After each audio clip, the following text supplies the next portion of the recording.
अस्सलामुअलैकुम, welcome to my YouTube channel. Computer basic lecture की series में आज हमारा जो टॉपिक है वो है कंप्यूटर क्लासिफिकेशन। मैं हूं आपका होस्ट मोहम्मद लुकमान अकरम। तो स्टार्ट करते हैं आज का लेक्चर। क्लासिफिकेशन के बारे में पढ़ लेते हैं। On the basis of classification, computer are classified into 3 categories. Computer को हम 3 कैटेगरी में क्लासीफाई करते हैं: टाइप क्लासिफिकेशन, साइज क्लासिफिकेशन और पर्पस क्लासिफिकेशन। तो वन बाय वन में आगे एक्सप्लेन करते हैं सबको। टाइप क्लासिफिकेशन, टाइप में आ जाती है हमारे पास एनालॉग, डिजिटल और hybrid computer. Analog computer is a type of computer that use continuous variation except of physical phenomena such as electrical, mechanical or hydraulic quantities to model the problem being solved। तो जो analogue होता है continuous values पे काम करता है, like हमारे graph. तो हम इसमें हमें बहुत मुश्किल होती है पढ़ने में, क्योंकि हम एग्जैक्टली नहीं बता सकते कि इस टाइम ग्राफ की क्या वैल्यू है, क्योंकि ग्राफ में ना कंटिन्यूसली अपडेट आ रही होती है। कभी डाउनवर्ड जा रहा है ग्राफ, कोई हमारा अपवर्ड जा रहा है। तो इसलिए इसमें ये मुश्किल होती है कि हम एग्जैक्ट नहीं बता सकते हैं कि एग्जैक्टली क्या डाटा है इस टाइम। तो जैसे अगर हम बाइक चला रहे हैं तो या कार चला रहे हैं तो हम नहीं बता सकते एग्जैक्टली कि हमारी स्पीड क्या है, क्योंकि हमारे वहाँ अगर वहाँ पे जो हमारा जो स्पीडोमीटर है वो एनालॉग वाला है, डिजिटल नहीं है। तो इसमें हम ये भी इसकी एग्जांपल भी हम कह सकते हैं स्पीडोमीटर और thermometer.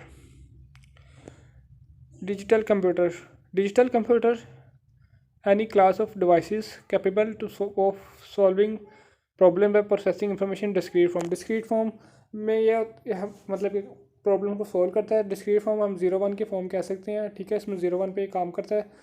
It operates data including magnitude, letters and symbol data express in binary code using only the 2 digits 0 and 1। मैंने आपको बताया 0 and 1 पे काम करता है।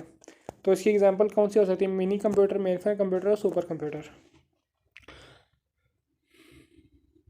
हाइब्रिड कंप्यूटर जो है ना वो कॉम्बिनेशन है किसका? एनालॉग और डिजिटल का, क्योंकि उन दोनों का फीचर हमारे पास आ जाते हैं हाइब्रिड कंप्यूटर के अंदर। Hybrid computer is a computer intend to provide functions and features in both analog and digital computer. तो मैंने आपको बताया उन दोनों का फीचर इसमें आते हैं, कंटिन्यूस भी और डिस्क्रीट वैल्यू भी।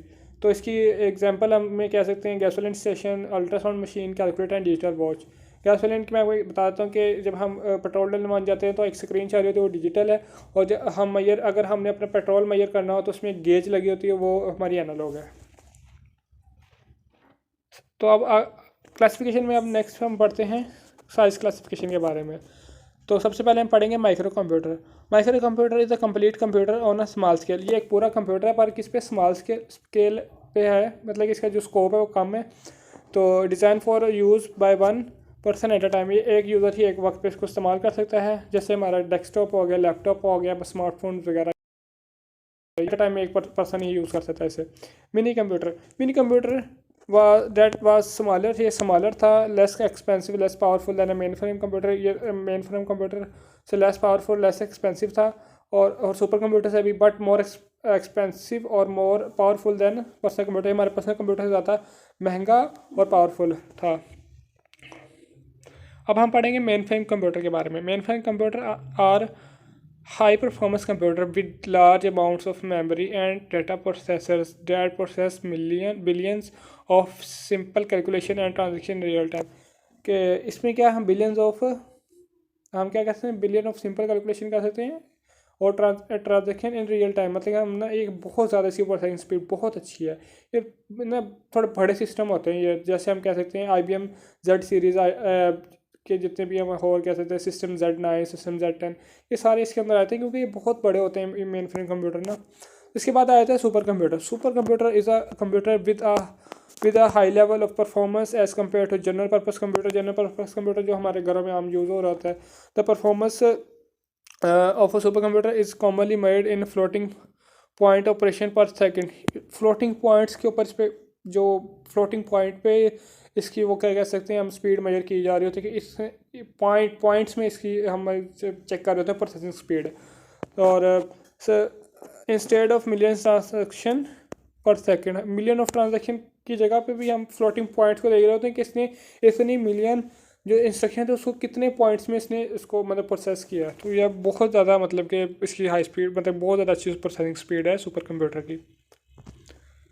तो अब हम पढ़ेंगे यूज़, मतलब कि कौन से यूज़ के कंप्यूटर होते हैं। दो यूज़ होते हैं इसमें, जनरल पर्पस और हमारे पास स्पेशल पर्पस। तो पहले हम पढ़ते हैं general purpose. General purpose is a computer system that can program to perform a large number of task. ये एक लार्ज नंबर ऑफ टास्क को परफॉर्म करने के लिए कंप्यूटर बनाया गया। Special purpose of computer are design for one specific task और class would not be able to perform general task. मतलब कि वो स्पेशल एक काम के लिए बनाएंगे। फॉर एग्जाम्पल जैसे हम कह सकते हैं कि इंजीनियरिंग वाली साइड पे हम जा सकते हैं कि एक ऐसी टेक्नोलॉजीज होती हैं सिर्फ वो इंजीनियरिंग फील्ड में यूज़ होती है। वहाँ पे जनरल जो कंप्यूटर है ना, जनरल पर्पस कंप्यूटर, वो काम नहीं कर सकता। तो वहाँ पे क्या हमें इंजीनियरिंग इंस्ट्रूमेंट्स चाहिए होते हैं। तो इसी तरह जनरल पर्पस कंप्यूटर में हम स्पेशल पर्पस कंप्यूटर वाला काम नहीं कर सकते। तो आज के लिए इतना ही। यार वीडियो को लाइक कर दिया करो, चैनल को सब्सक्राइब कर दो ताकि आने वाली वीडियो का आपको अपडेट मिलती रहे। और मैंने आपके लिए एक व्हाट्सएप चैनल भी बना दिया है ताकि आपको वहाँ पे भी व्हाट्सएप में आपको अपडेट दे दिया करूँ।